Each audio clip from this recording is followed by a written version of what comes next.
दोस्तों नमस्कार, मैं राम सूरत यादव। एक ईमानदार जज की नियुक्ति से पूरे देश की राजनीति में खासकर बीजेपी में भूचाल आ गया है। आज हम बात कर रहे हैं मुख्य न्यायाधीश श्री चंद्रचूड़ जी की। उनकी नियुक्ति जब से हुई है तब से एक तरीके से बीजेपी के लिए प्रतिदिन कोई न कोई मुश्किल की घड़ी आ रही है। ऐसा हम इसलिए कह रहे हैं कि BY चंद्रचूड़ जो चीफ जस्टिस ऑफ इंडिया बने हैं, अब उनकी नियुक्ति से पूरे देश की जनता को एक नई उम्मीद की किरण दिखाई दे रही है, क्योंकि उनका एकदम स्पष्ट कहना है कि हम किसी भी तरीके से जनता के हित के लिए वह सारे फैसला करेंगे जो जनता के हित में हैं। उन जनता को किसी भी प्रकार की अनदेखी नहीं की जा सकती है। और यही वजह है कि बीजेपी के लिए एकदम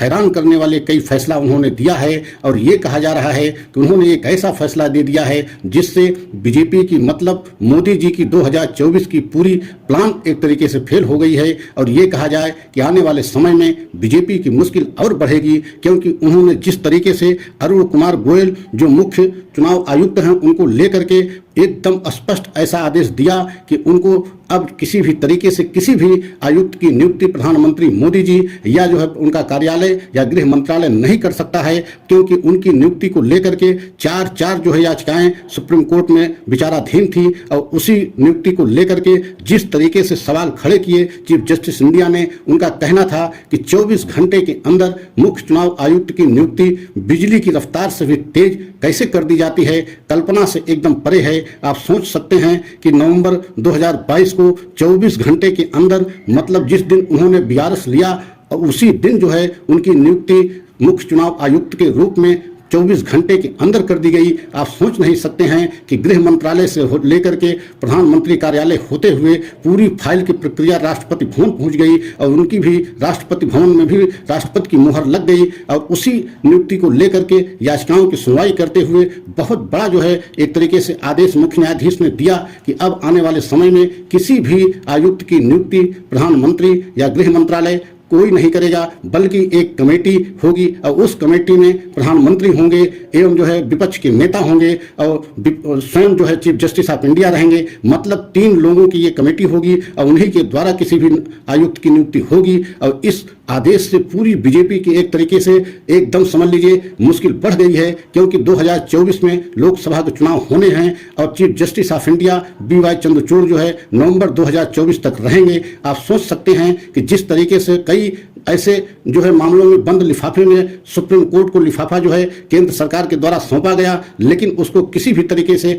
मानने के लिए इनकार नहीं माने चीफ जस्टिस ऑफ इंडिया इनकार कर दिया कि मैं बंद लिफाफा किसी भी तरीके से स्वीकार नहीं करूंगा। एकदम पारदर्शिता होनी चाहिए, खासकर अडानी के मामले में कि जिस तरीके से केंद्र सरकार ने अपने बंद एक लिफाफे में कई लोगों को नाम दिया कि इन्हें बना रख करके एक कमेटी बना दी जाए, लेकिन सुप्रीम कोर्ट उसको इनकार कर दिया कि बंद लिफाफे में हम कोई नाम को नहीं लेंगे और जो भी कमेटी हम बनाएंगे अपने तरफ से बनाएंगे। और एक कमेटी गठित की गई जिसको सुप्रीम कोर्ट गठित किया और उसमें जिन जिन लोगों को रखा सुप्रीम कोर्ट के तरफ से रखे गए। ये सारे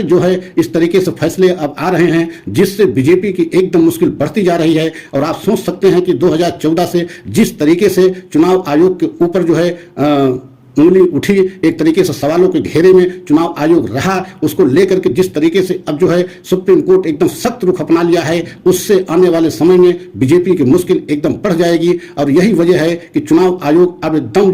स्वतंत्र एवं पारदर्शी तरीके से काम करने भी लगा है, क्योंकि आपको अभी देखने को ये मिला होगा कि चुनाव आयोग ने जब कर्नाटक की घोषणा किया कि 10 मई को वहां चुनाव होने हैं और 13 मई की मतगणना होगी, तो उसी समय राहुल की सदस्यता को लेकर के ये शंका जाहिर की जा रही थी कि हो सकता है कि राहुल की सदस्यता चली गई है तो वहां भी चुनाव होगा और ऐलान भी होगा। लेकिन मुख्य चुनाव आयुक्त ने स्पष्ट कर दिया कि हम इंतजार करेंगे, अभी जल्दबाजी में वहां चुनाव की घोषणा हम नहीं कर रहे हैं। तो आप सोच सकते हैं कि सुप्रीम कोर्ट के रवैये को ध्यान में रखते हुए अब चुनाव आयोग भी एकदम स्वतंत्र एवं पारदर्शी तरीके से चुनाव कराने के लिए तैयार हो गया है। और स्पष्ट सुप्रीम कोर्ट ने यह कहा है चुनाव आयोग को कि आपकी जिम्मेदारी बहुत बड़ी है और आपके काम में किसी भी प्रकार की लापरवाही नहीं होनी चाहिए, क्योंकि पूरे देश की जनता की नजर आपके ऊपर होती है और आप लोकतांत्रिक तरीके से चुनाव प्रक्रिया को पूर्ण कराने के लिए आपकी बहुत बड़ी जिम्मेदारी है। और आप किसी के खिलाफ कार्रवाई एक्शन लेने में आपको ढिलाई नहीं करनी चाहिए। अगर जरूरत पड़े तो प्रधानमंत्री के खिलाफ भी आपको कार्रवाई करनी चाहिए।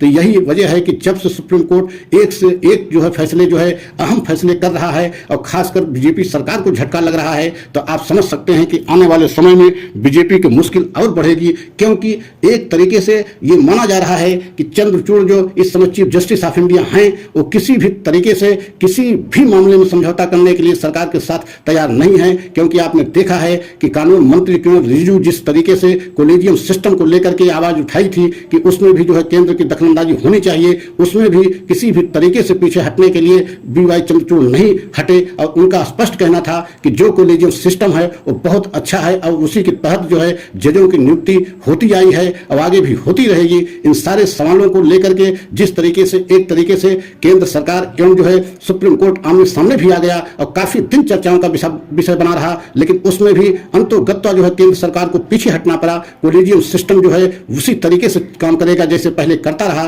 तो आप सोच सकते हैं कि एक ईमानदार जज की नियुक्ति से या एक ईमानदार के जज के आने से पूरी बीजेपी सरकार एकदम हिल गई है और हिल ही नहीं गई है। आप सोच सकते हैं कि अगर चुनाव आयोग एकदम स्वतंत्र और पारदर्शी ढंग से चुनाव करा दिया तो आने वाले समय में परिणाम बहुत ही चौंकाने वाले आएंगे। और यही वजह है कि अब जो आशंका जाहिर की जा रही है कि अगर किसी तरीके से ईवीएम मशीन में गड़बड़ी होती रही है तो वह अब नहीं हो पाएगी, क्योंकि चुनाव आयोग एकदम जो है उसको समझ में आ गया है कि सुप्रीम कोर्ट की नजर चुनाव आयोग पे एकदम बनी हुई है। और यही वजह है कि अब चुनाव आयोग आने वाले समय में किसी भी तरीके से गड़बड़ी नहीं कर सकता। तो यह सच अगर आप सभी देशवासियों को अच्छा लगा हो तो लाइक सब्सक्राइब करें, कमेंट के द्वारा अपनी राय अवश्य दें, क्योंकि हम यह चैनल हमारा आप सब देशवासियों के लिए कोई न कोई बहुत ही अच्छी खबर लेकर के आता है। अगले सच की प्रतीक्षा करें। जय हिंद, जय भारत।